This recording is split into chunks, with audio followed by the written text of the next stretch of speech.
Tony said. "Is it coming or going?" "What?" asked Morton, his subdued voice sounding as if he were coming back from a far distance. "Oh, going.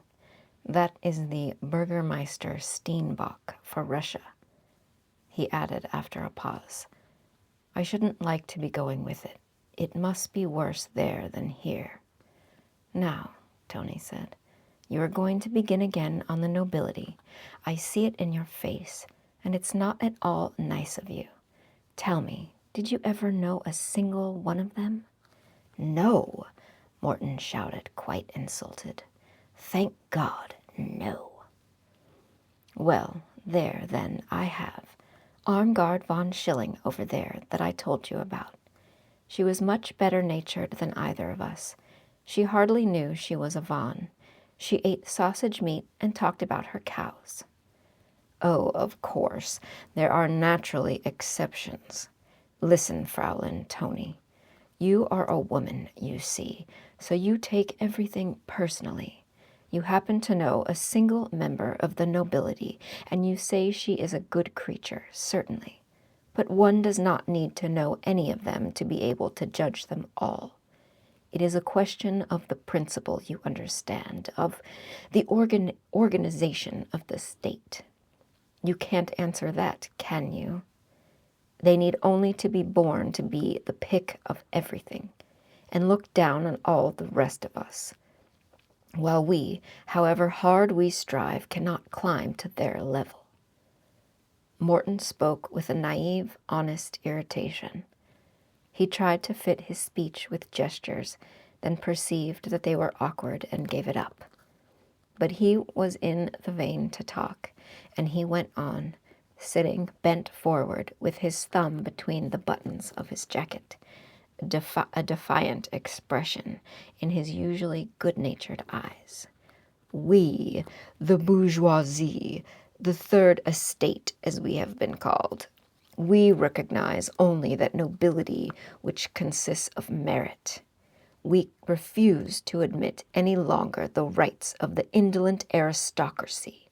We repudiate the class distinctions of the present day. We desire that all men should be free and equal, that no person shall be subject to another, but all subject to the law. There shall be no more privilege and arbitrary rule. All shall be sovereign children of the state, and as no middlemen exist any longer between the people and Almighty God, so shall the citizen stand in direct relation to the industry, so that all men, without distinction, shall be able to strive together and receive their reward according to their merit. We are enslaved, muzzled. What was it I wanted to say? Oh, yes. 4 years ago, they renewed the laws of the Confederation touching the universities and the press. Fine laws they are. No truth may be written or taught which might not agree with the established order of things. Do you understand? The truth is suppressed, forbidden to be spoken. Why?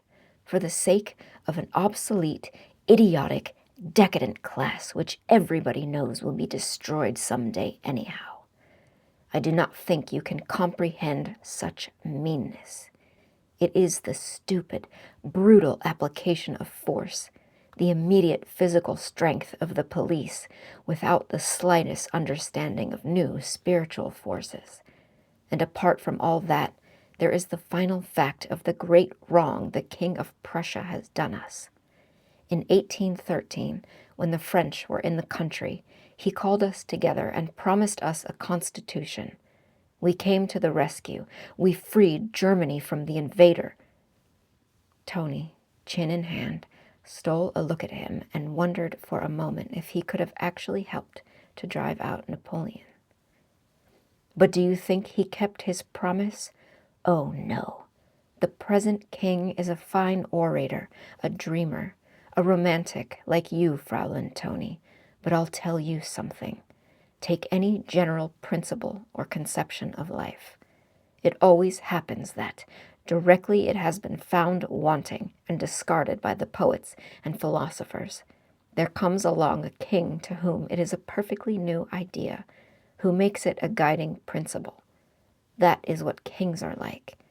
It is not only that kings are men, they are even very distinctly average men. They are always a good way in the rear. Oh, yes, Germany is just like a student society.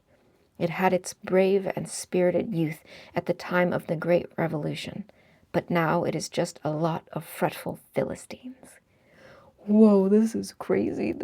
I didn't know that this was going to be so relevant to today. I mean, I guess us middle class have always been struggling with the fucking evil billionaires. God.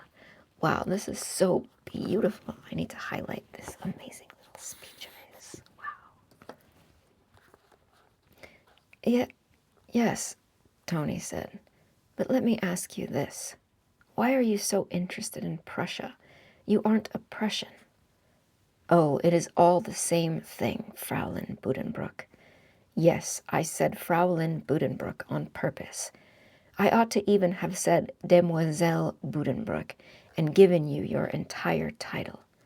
Are the men here freer, more brotherly, more equal than in Prussia? Conventions, classes, aristocracy, here as there. You have sympathy for the nobility. Shall I tell you why? Because you belong to it yourself.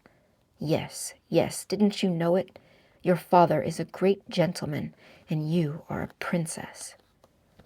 There is a gulf between you and us, because we do not belong to your circle of ruling families. You can walk on the beach with one of us for the sake of your health, but when you get back into your own class, then the rest of us can go and sit on the rocks. His voice had grown quite strangely excited. Morton, said Tony sadly, you have been angry all the time, then, when you were sitting on the rocks, and I always begged you to come and be introduced. Now you are taking the affair personally again, like a young lady, Fraulein Tony. I'm only speaking of the principle. I say that there is no more fellowship of humanity with us than in Prussia. And even if I were speaking personally, he went on after a little pause with a softer tone, out of which, however, the strange excitement had not disappeared. I shouldn't be speaking of the present, but rather perhaps of the future. When you, as Madame So-and-so, finally vanish into your proper sphere, one is left to sit on the rocks all the rest of one's life. He was silent. That made me almost tear up a minute. He was silent, and Tony too. She did not look at him, but in the other direction, at the wooden partition. There was an uneasy stillness for some time. Do you remember, Morton began again, I once said to you that there was a question I wanted to ask you. Yes, I have wanted to know since the first afternoon you came. Don't guess. You couldn't guess what I mean. I am going to ask you another time. There is no hurry. It has really nothing to do with me. It is only curiosity. No, today I will only show you one thing. Look. He drew out of the pocket of his jacket the end of a narrow, gaily stripped ribbon, and looked with a mixture of expectation and triumph into Tony's eyes. How pretty, she said uncomprehendingly. What is it? Morton spoke solemnly. That means that I belong to a students' fraternity in Göttingen. Now you know. I have a cap in the same colors, but my skeleton in the policeman's uniform is wearing it for the holidays. I couldn't be seen with it here, you understand. I can count on your saying nothing, can't I? Because it would be very unfortunate if my father were to hear of it. Not a word, Martin. You can rely on me. But I don't understand. Have you all taken a vow against the nobility? What is it you want? We want freedom, Morton said. Freedom? She asked. Yes, freedom. You know, freedom, he repeated, and he made a vague, awkward, fervent gesture outward and downward, not toward the side where the coast of the Mecklenburg narrowed the bay, but in the direction of the open sea, whose rippling blue, green, yellow, and gray stripes rolled as far as eye could see out to the misty horizon. Tony followed his gesture with her eye. They sat, their hands lying close together on the bench, and looked into the distance. Thus they remained in silence a long time, while the sea sent up to them. Sorry, I'm not sorry, just excuse me. Its soft, enchanting whispers. Tony suddenly felt herself one with Morton in a great, vague, yearning comprehension of this portentous something, which he called freedom. I forgot I was supposed to have a tissue over here. I have this little rag. Excuse me 1 second.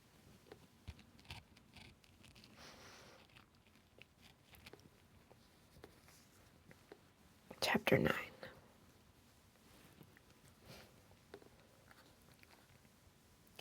It is wonderful how one doesn't get bored here at the seashore, Morton. Imagine lying anywhere else for hours at a time, flat on your back, doing nothing, not even thinking. Okay, pause. Let me gather myself for a second. Okay, I'm back. It's something I feel very passionately about. Freedom from the ruling class.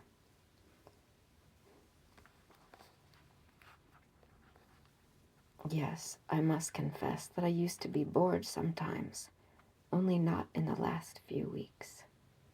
Autumn was at hand. The first strong wind had risen. Thin, tattered gray clouds raced across the sky. The dreary, tossing sea was covered far and wide with foam. Great, powerful waves rolled silently in, relentless, awesome, towered majestically in a metallic dark green curve, then crashed thundering on the sand. The season was quite at an end. On that part of the beach usually occupied by the throng of bathers, the pavilions were already partly dismantled, and it lay as quiet as the grave, with only a very few basket chairs.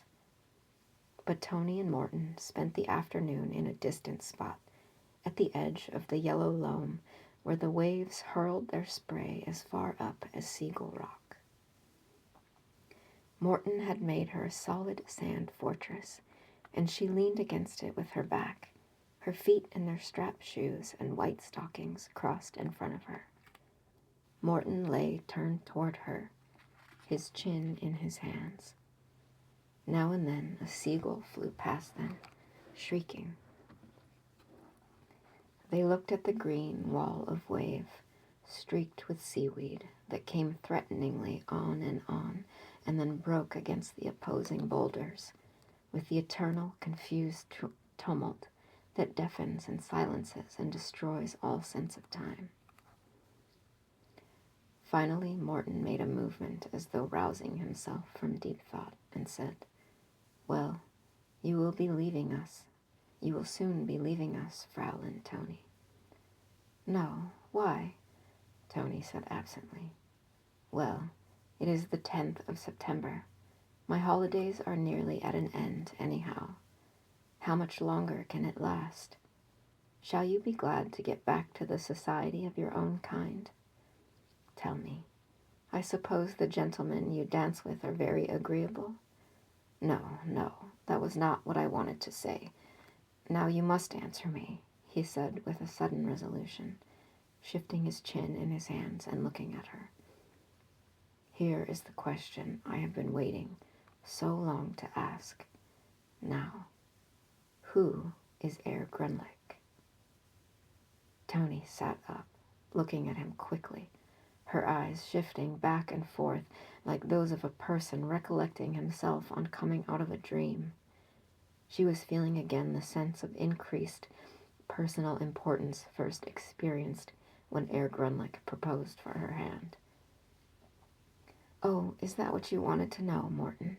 she said weightily. "Well, I will tell you. It was really very painful for me to have Thomas mention his name like that the first afternoon. But since you have already heard of him, well, Herr Grunlich, Bendix Grunlich, is a business friend of my father, a well-to-do Hamburg merchant who has asked for my hand." "No, no," she replied quickly to a movement of Morton's. "I have refused him. I have never been able to make up my mind to yield him my consent for life." "And why not, if I may ask?"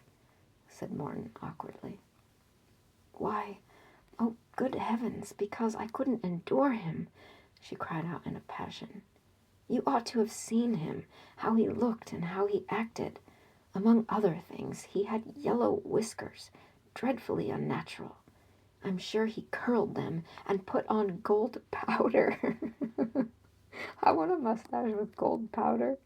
I need to highlight this so I can make sure to get a mustache with gold powder. "Like the stuff we use for the Christmas nuts." "And he was underhanded. He fawned on my father and mother and chimed in with them in the most shameful way." Morton interrupted her. "But what does this mean? That trims it up uncommonly?" They broke into a nervous giggle. "Well, he talked like that, Morton. He wouldn't say, 'That looks very well,' or 'It goes very well with the room.' He was frightfully silly, I tell you, and very persistent. He simply wouldn't be put off, although I never gave him anything but sarcasm. Once he made such a scene, he nearly wept. Imagine a man weeping." "He must have worshipped you," Morton said softly. "Well, what affair was that of mine?" she cried out, astonished, turning around on her sand heap. "You are cruel, Fraulein Toni. Are you always cruel? Tell me, you didn't like this Herr Grunlich, but is there anyone to whom you have been more gracious? Sometimes I think she has a cold heart. Let me tell you something. A man is not idiotic simply because he weeps when you won't look at him. I swear it. I am not sure, not at all, that I wouldn't do the same thing. You see, you are such a dainty, spoilt thing.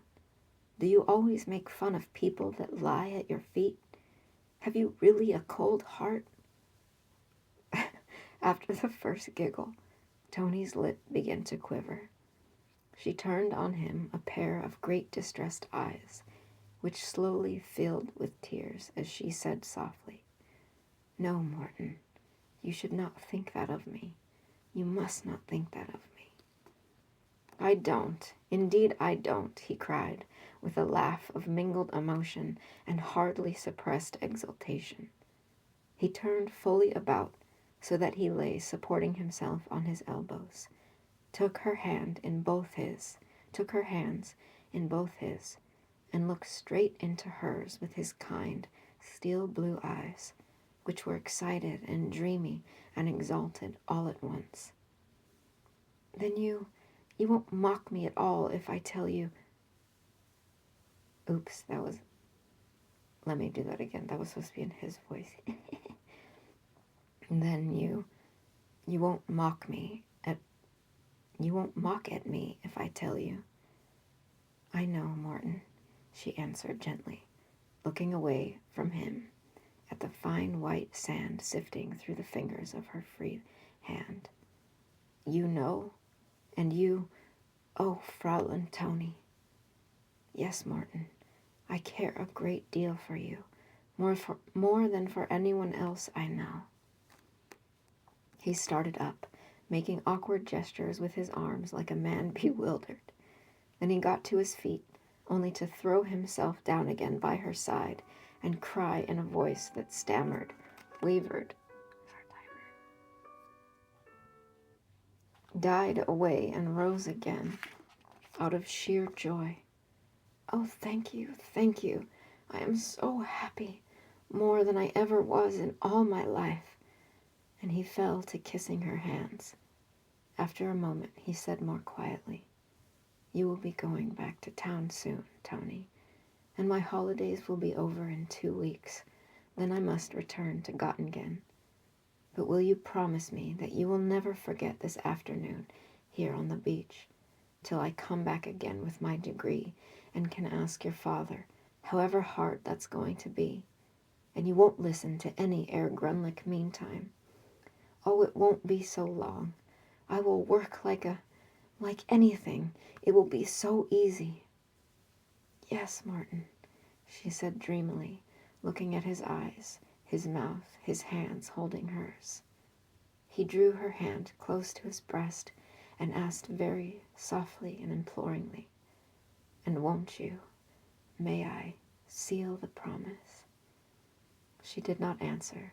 She did not look at him, but moved nearer to him on the sand heap, and Martin kissed her slowly and solemnly on the mouth. Then they stared in different directions across the sand, and both felt furiously embarrassed. Oh my God, what a whirlwind of a chapter. I have to cry again. Okay, I'll see you.